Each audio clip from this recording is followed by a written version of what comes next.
ସେ ତ ମାଙ୍କଡ ମୁଆ ଭଳିଆ ଆଉ ସେ ତ ମାଙ୍କଡ ମୁଆ ଭଳିଆ ଆଉ ବୋପା ଗଲା ଦେଖିଲା ସମସ୍ତେ ଦେଖିଲେ ଫଟୋ ଆଣିଲେ ଏଠି ସମସ୍ତେ ରାଜି ହେଲେ ଏଠି ବି ବନ୍ଧୁ ବାନ୍ଧବ 15 ଜଣ ଖଣ୍ଡେ ଯାଇଥିଲେ ପୁଣି ଗାଁ ଗଣ୍ଡାରୁ 10-15 ଜଣ ସବୁ ଯାଇଥିଲେ ସବୁ ଠିକ କଣ କଲା ସେ ଭଗବାନଙ୍କୁ ଗୋଚର ପୁଅକୁ ବାହାଘର ହେଇଛି ସେଇ ପୁଅକୁ ଦେଖେଇଥିଲେ ତ ନାଇଁ ନାଇଁ ସେ ତ ମାଙ୍କଡ ମୁଆ ଭଳିଆ ଆଉ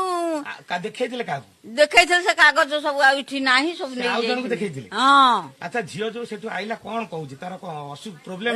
ଇଏ ତ ତାର ଇଚ୍ଛା ନାହିଁ ଦେଖିକିରି ଏଇଠି କିନ୍ତୁ ବାପା କଣ ଯୋଗୁ ତ ଡରିକିରି ବେଦି ଉପରେ ବସିଲା କାନ୍ଦିଲା କି ଯାହା କଲେ ସମସ୍ତେ ତ ଗାଁ ସାରା କାନ୍ଦିଲେ କହିଲେ ଏମିତିଆ ଜୋଇ କଲ ଏମିତିଆ ଝିଅକୁ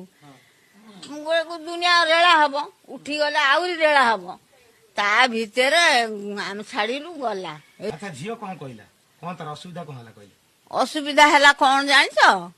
ତାକୁ କଣ କରୁଛି ଇଏ ତ ଆଉ କିଛି କହେ ନାହିଁ ଆଉ ଆର ତ ସେଠି ରାଜି ନାହିଁ ଜଇଁର ରାଜି ନାହିଁ କି ରହିବାର ରାଜି ନାହିଁ କି ଯାହା ନାହିଁ କାହାକୁ ଖାଏ ନାହିଁ ନା କାହାକୁ କିଛି କହେ ନାହିଁ 3 ଦିନ ରହିଛି।